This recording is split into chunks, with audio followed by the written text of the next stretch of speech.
When we cross the threshold of our 50th year, we see ourselves as base and spineless, I thought. The question is how long we can stand this condition. Lots of people kill themselves in their 51st year, I thought. Lots in their 52nd, but more in their 51st. It doesn't matter whether they kill themselves in their 51st year or whether they die, as people say, a natural death. It doesn't matter whether they die like Glenn or whether they die like Werthenheimer. The reason is that they're often ashamed of having reached the limit that a 50-year-old crosses when he puts his 50th year behind him. For 50 years are absolutely enough, I thought. We become contemptible when we go past 50 and are still living, continue our existence. We're border-crossing weaklings, I thought, who have made ourselves twice as pitiful by putting 50 years behind us. Now I'm the shameless one, I thought. I envied the dead. For a moment I hated them for their superiority. I considered it a lapse of judgment on my part to have travelled to Trèche out of simple curiosity, the cheapest of all motives. While standing in the inn, disgusted by the inn, I disgusted myself most of all. And who knows, I thought, whether someone in the hunting lodge will even let me in. Without a doubt, the new owners are already there, as I know, for Werthenheimer always described his relatives to me in such a way that I had to assume they hated me as much as they did him, and that they considered me now, probably rightly, as the most ill-mannered of busybodies, I thought. A section there from Thomas Bernhard's 1983 novel, The Loser. It was originally published in 1983 in German, Der Untergeher, and then translated first in 1991. This is a translation by Jack Dawson with an afterword by Leanne Shepton, published by Faber and Faber. So I originally said after I read Frost by Bernhard that I would follow him chronologically, and I didn't do that because so many people would seem to be talking about The Loser, and I guess I just wanted to get a feel for it, and I've already moved on to Woodcutters. Bernhard is rhythmically just incredible. And he is somewhat addictive, though I can't really put my finger on as to whether it's the pessimism, his ability as a writer, or something else. Hopefully I'll perhaps be able to find that in talking about The Loser. Anyway, as I said, The Loser, or Der Untergeher, published in 1983, is a very simple book in a way. And strangely, I would describe it simply as repetitive, obsessively repetitive. And you wouldn't think to describe the style and the technicalities of it that it would work at all. And it takes someone such as Bernhard to be able to make this work, especially rhythmically. And that interlocks with the plot in such a way that you are caught up in the obsessions of the sort of three main characters. So the plot, which there isn't really much of in a way, it's like a single strand which is constantly recursive and doubling back to try clarify something or make sure that it's been spoken about correctly in this extremely OCD manner, which borders on paranoia and suspicion, and then hatred of being itself in terms of being given the lot in life that the people have. So the plot is simple. In 1953, an unnamed narrator and his sort of friend and colleague Werthenheimer, who is nicknamed the Loser, we understand that this is always recursive, like you're always building upon the information given by the rhythm and the thread which is given to you as constantly sort of being changed and then altered in the sense of being understood in relation to its own obsession. We are understood that the unnamed narrator and this chap Werthenheimer are both very, very talented and advanced students of piano. And they met at the Mozarteum in Salzburg, where they intended to study with Horowitz. And one day they are standing outside a practice room, and they hear Glenn Gould playing the Goldberg variations, and both the narrator, Wertheimer, and Gould all become friends and bond via their, I guess, abilities and talents and natural love of the piano. But the narrator and Wertheimer basically both understand perfection when they hear it. They are completely bowled over by Gould's natural ability as a virtuoso, as, you know, something which is sort of beyond any technical means and won't really be able to be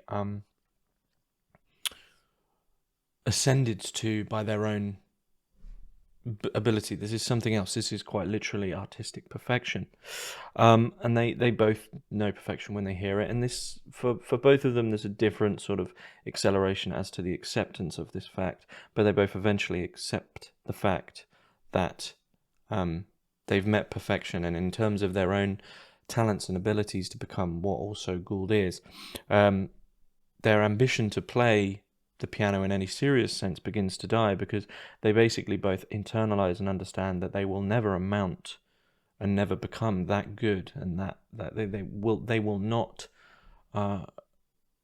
ever be able to amount to that perfection regarding playing the piano.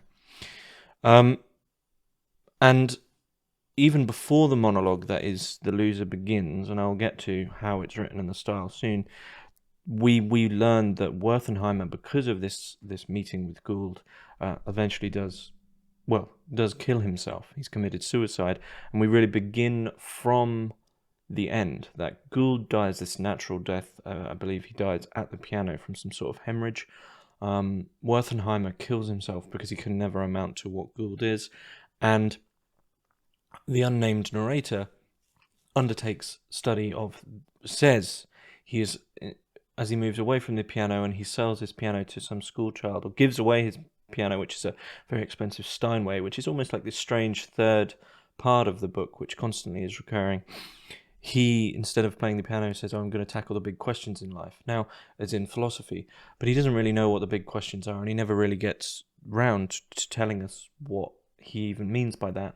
And in terms of what he means by that, in a sense, is The Loser itself.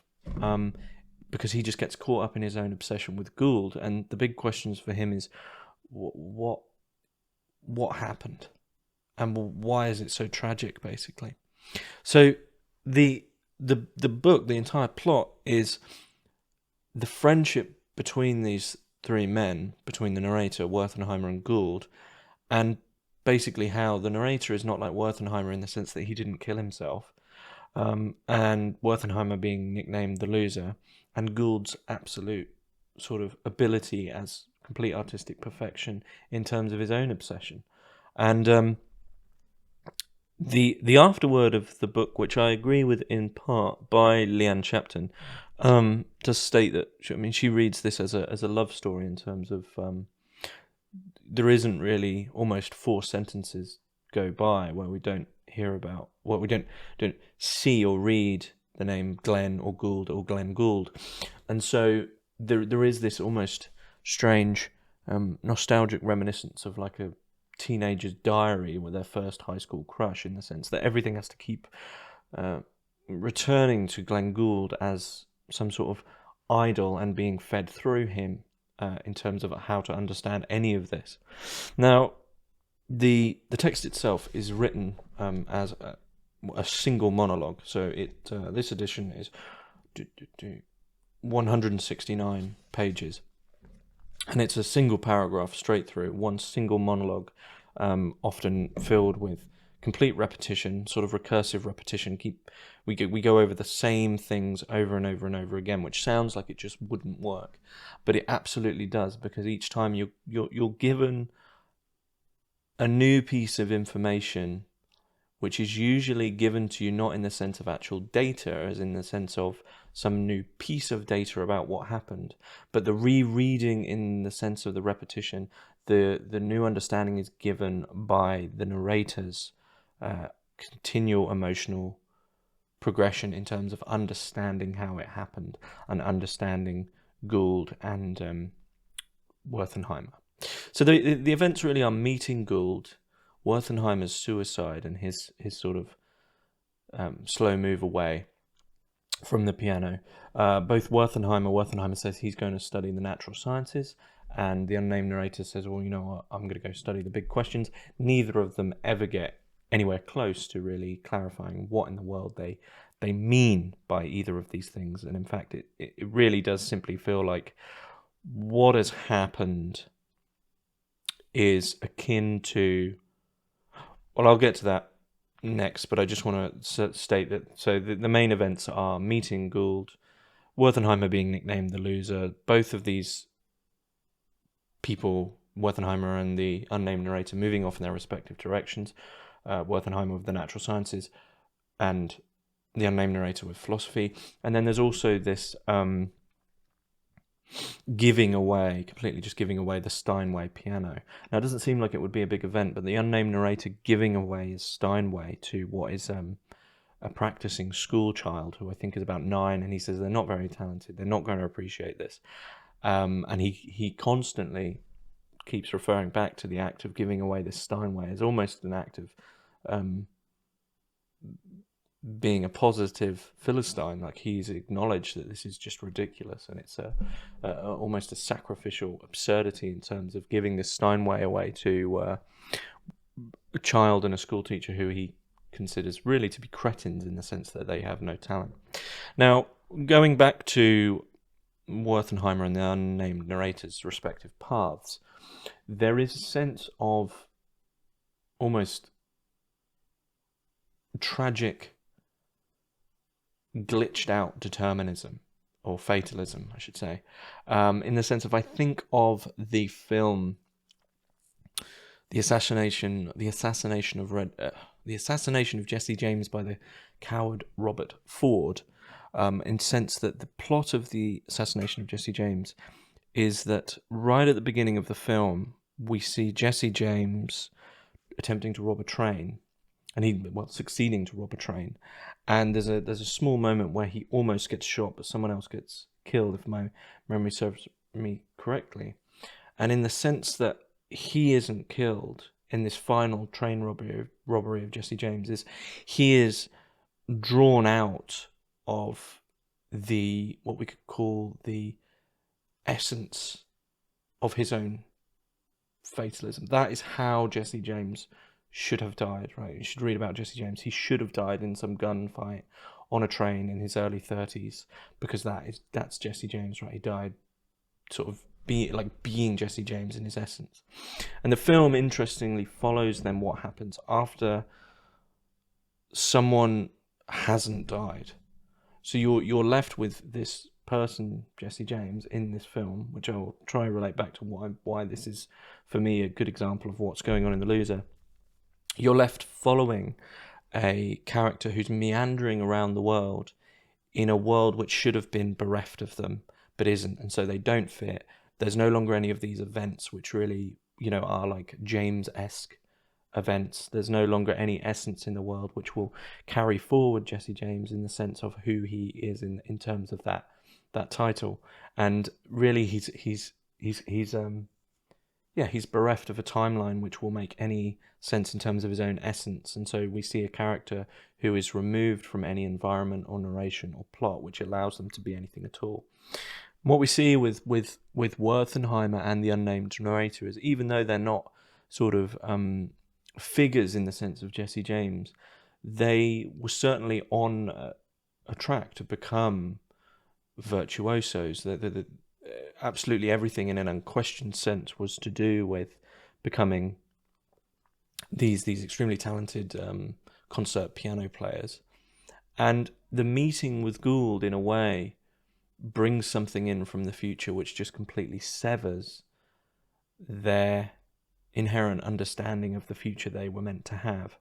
And the absolute perfection of Gould is now always in the future, and there's no point in doing anything else, because why bother? And then, of course, what comes of this really for the unnamed narrator is an obsession in one direction of trying to understand Gould and trying to be in a way close to him, and Gould is within the novel, and of course was within real life, a very strange man, most definitely very autistic, and is fairly aloof. I mean, he nicknames Werthenheimer the loser, which is the title of the novel. I mean, that's his real appreciation of these two people. It's not so much that he hates them, but it's that his obsession and love for the piano is so above them that it's you as a reader is unsure as to whether or not the unnamed narrator can really see past his own obsession with Gould as a player. But the problem of this really is, of course, is that Gould himself, and I think to a certain extent from my understanding of Gould in reality, is almost inhuman in the sense that his entire life was simply playing the piano. He did it every single day. It was his complete purpose, almost as if the purpose and the human were folded into one. And so this sense of trying to understand the figure or the man of Gould, the narrator is constantly struggling to figure that out in any real sense. But I'll read you another excerpt. That on the one hand, he overestimated, on the other hand, underestimated his possibilities, I thought. That he kept asking me for more than he gave me, I thought. That his demands on me, as on others, were always too high, and that these demands of his could never be met, and as a result, he had to become unhappy, I thought. Werthenheimer was born an unhappy person. He knew that. But like all unhappy people, he didn't want to admit that he had to be unhappy, as he believed, but others didn't. That depressed him, kept him locked up in his despair. Glenn is a happy person. I'm an unhappy one, he often said. To which I responded that one couldn't say Glenn was a happy person, whereas he, Werthenheimer, actually was an unhappy person. It's always correct to say that this or that person is an unhappy person, I said to Werthenheimer, I thought, whereas it's never correct to say that this or that person is a happy one. But from Werthenheimer's perspective, Glenn Gould was and always a happy person, as I was. As I know because he told me so often enough, I thought, reproached me for being happy or at least happier than he was. For most of the time he judged himself the unhappiest person on earth. That Werthenheimer also did everything to be unhappy, to be that unhappy person he was always talking about, I thought, for without a doubt his parents had tried to make their son happy again and again, but Werthenheimer had always rejected them, as he also always rejected his sister when she tried to make him happy. Like anybody else, Werthenheimer couldn't be an unhappy person every second, one who, as he thought, is completely possessed by his unhappiness. I remember that he was happy during our Horowitz course, took walks with me and with Glenn that made him happy, that he also managed to transform his solitude in Leopoldskron into a happy condition, as my observations show, I thought, but actually that was all over when he first heard Glenn play the Goldberg variations, which at that time Werthenheimer, as I know, never dared to play. So the whole thing is these people's lives, the narrator, Werthenheimer, it's almost as if looking back they didn't realise that the decisions that were to be made for them in relation to emotions, in relation to their futures, in relation to purpose, meaning, everything which keeps one going in any direction, are completely contingent on this single moment of hearing Glenn Gould play the Goldberg variations, which for those who don't know is sort of, well, at least as I understand it, you can find recordings and videos of him playing it, is the thing he loved to play the most and is understood as, his sort of major work, though I'm fairly ignorant regarding that stuff. But the point being is that this event is hearing someone they consider to be the most talented piano player of all time, and definitely of the 20th century, play their sort of masterwork.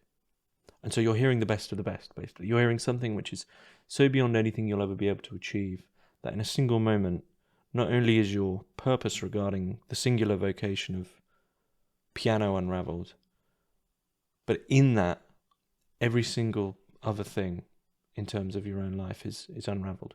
And what's left for the unnamed narrator, and Werthenheimer, almost like less so because we only understand about Werthenheimer from the unnamed narrator, what's left is simply to obsess about that singular event, because nothing else would mean anything. So it's just a continuous attempt in this singular monologue which does not stop and constantly recurs back upon itself with this strange rhythm and this strange re-emphasis of certain events to attempt simply to work out what in the world happened. And it's a novel of obsession. It's a novel of obsessive compulsive disorder, really. It's suspicion, paranoia. There is love, but all these things are intermingled into one another, and in the sense that either of these characters can ever love Gould in his talent is always going to be tainted with a certain element of not necessarily jealousy, because one of the oddities is that this could easily fall into a sort of bitter, jealous novel where they almost want to enact retribution and almost bring Gould down.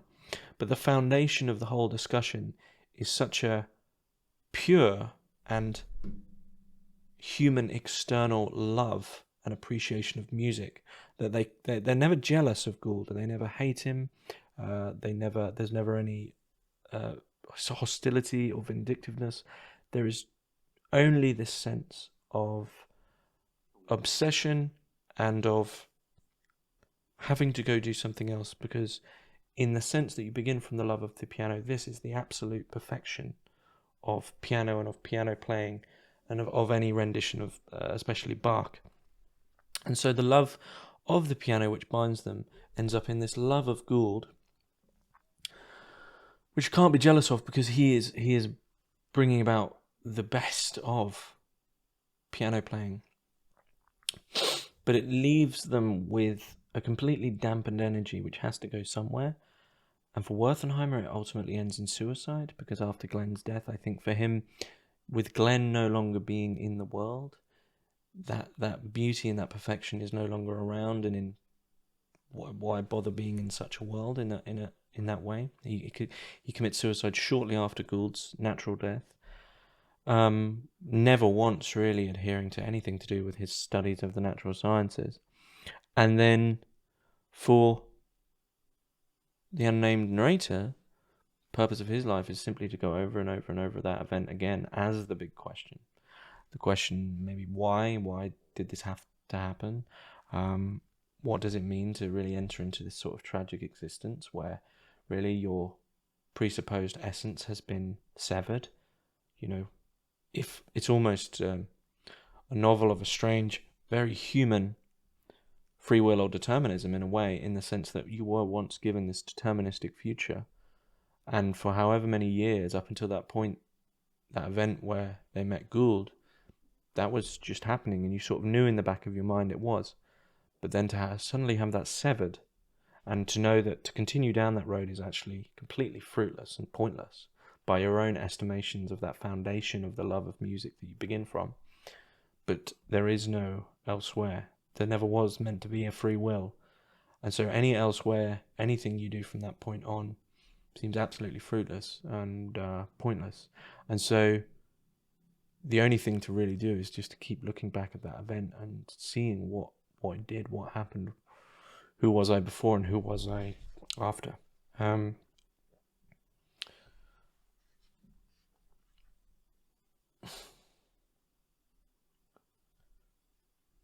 We're not asked to choose our place of birth, I thought. But we can leave our place of birth if it threatens to suffocate us, go off and away from the place that will kill us if we miss the moment of going off and away. I was lucky and left at the right moment, I said to myself. In the end, left Vienna because Vienna was threatening to suffocate and choke me. Nevertheless, I owe it to my father's bank account that I'm still alive, still am allowed to exist, as I suddenly said to myself. Not a life-giving region, I said to myself, not a soothing countryside, not pleasant people, lying in wait for me, I thought, making me anxious, pulling the wool over my eyes. I've never felt safe in this region, I thought, constantly visited by disease, almost killed finally by insomnia. Sigh of relief when the men from Aldmünster came and took away the Steinway, I thought. Sudden freedom of movement in Desseldorn. Didn't give up art and whatever else the term means by giving the Steinway to the schoolteacher's child in Aldmünster, I thought. To have exposed the Steinway to a schoolteacher's vulgarity, exposed it to the cretinism of the schoolteacher's child. If I'd told the schoolteacher what my Steinway was truly worth, he would have been shocked, I thought. This way he had no idea of the instrument's value. Even when I had the Steinway transported from Vienna to Desselbrunn, I knew it wouldn't be in Desselbrunn for long, but naturally I had no idea I would give it away to the schoolteacher's child, I thought. As long as I had the Steinway, I wasn't independent in my writing, I thought. I wasn't free, as I was from the moment the Steinway was out of the house for good. I had to part with the Steinway in order to write, to be honest. I had been writing for 14 years, and actually had only written more or less useless junk, because I hadn't parted with my Steinway. The Steinway was barely out the door, and I was writing better, I thought. And so this moment of giving away the Steinway, I mean, it's the tragedy of giving away the Steinway, not only is the admittance of having to hand over all the talents of the trio, in a sense, to people, to a cretinous child who has no ability, but it's a complete continual self-acknowledgement that this isn't actually going to change all that much. So sure, that which he was writing before giving away the Steinway was useless junk, and supposedly giving it away, he seems to have this pretense that he's had a severance from the whole event, but of course he hasn't, because we're currently reading him and reading his completely obsessive mind refer to itself in an attempt to find security in everything it does. I said to myself, I think I thought, or something like this, a constant self-reference back to the fact you're even thinking to try anchor oneself in that world which has since been severed from any root of meaning or purpose. And this idea of giving up the Steinway is almost like the last remnant of the deterministic road that was laid for them, and giving it up seems to enact a sort of ritualistic severance, but it doesn't, because what happens? The unnamed narrator just enters into the monologue of the loser, which is sort of completely recursive and unending. And for me, the real sadness of the loser is that it doesn't really end. We just Werthenheimer. The ending is already imminent from the start. We already know that Glenn Gould dies. Of course he does. He dies a natural death. We already know that Werthenheimer killed himself because of this. In fact, we have all that we need to know about the bare facts of this event from the start. That there was this trio, and two of them felt from the moment of meeting Gould that it was purposeless to carry on the thing which they loved the most. It was purposeless to carry on the thing which was their purpose in life, since meeting someone whose ability was completely beyond and transcended purpose to perfection. We know that within the first few pages. So what are we reading? Why are we reading it? We're reading what happens when someone attempts to construct any form or meaning within a world which they have long since admitted cannot afford them any. Perhaps it's tragic. I mean, Werthenheimer's death is tragic, but it's a foregone conclusion. You already know. You know from the start it's going to happen. Gould, of course, dies, and the narrator is stuck in his cyclic recursion of all these events, and that's just how the book really heads forward. But it's given to us in a singular monologue without a single paragraph break. And in this manner, I don't think it's too cheap to say that it's reflective of a certain type of rhythm, of cyclic rhythm, because anyone with any distinctly less ability to write well, I've phrased that very badly. Basically, anyone with less ability, this just would not work. This would fall completely flat, and you'd be so bored. Because if you were to say to someone really technically how this purposeless recursive novel moves forward, if the whole thing is revolving around the event A, and you're given all the data you need to understand event A within the first few pages, say, well, how can it carry forward? And it carries forward via an obsession and via a rhythm of obsession, which is unable to let things go. And the sort of 4 or 5 main events of the novel just keep returning with a different rhythm, with a different pace, with a different weight. And that is what carries you along.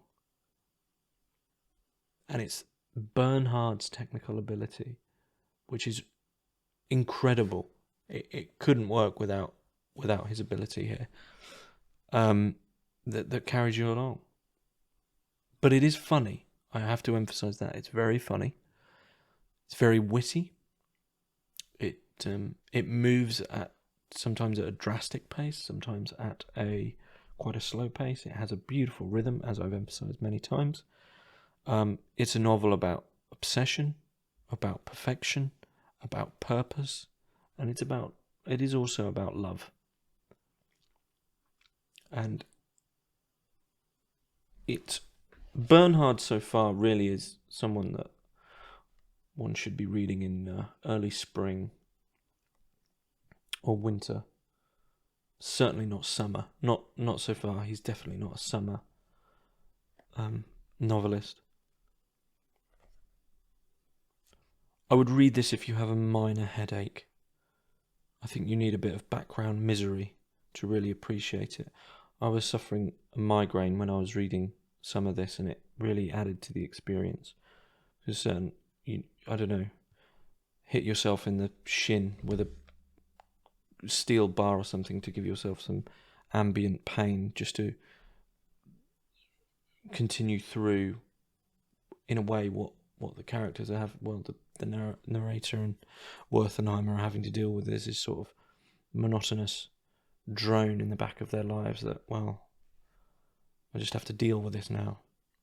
But it really is beautiful. It's a fantastic book, and I'm sort of just obsessed with Bernhard now. But anyway, yeah, that's my review and analysis of The Loser by Thomas Bernhard. I hope you enjoyed.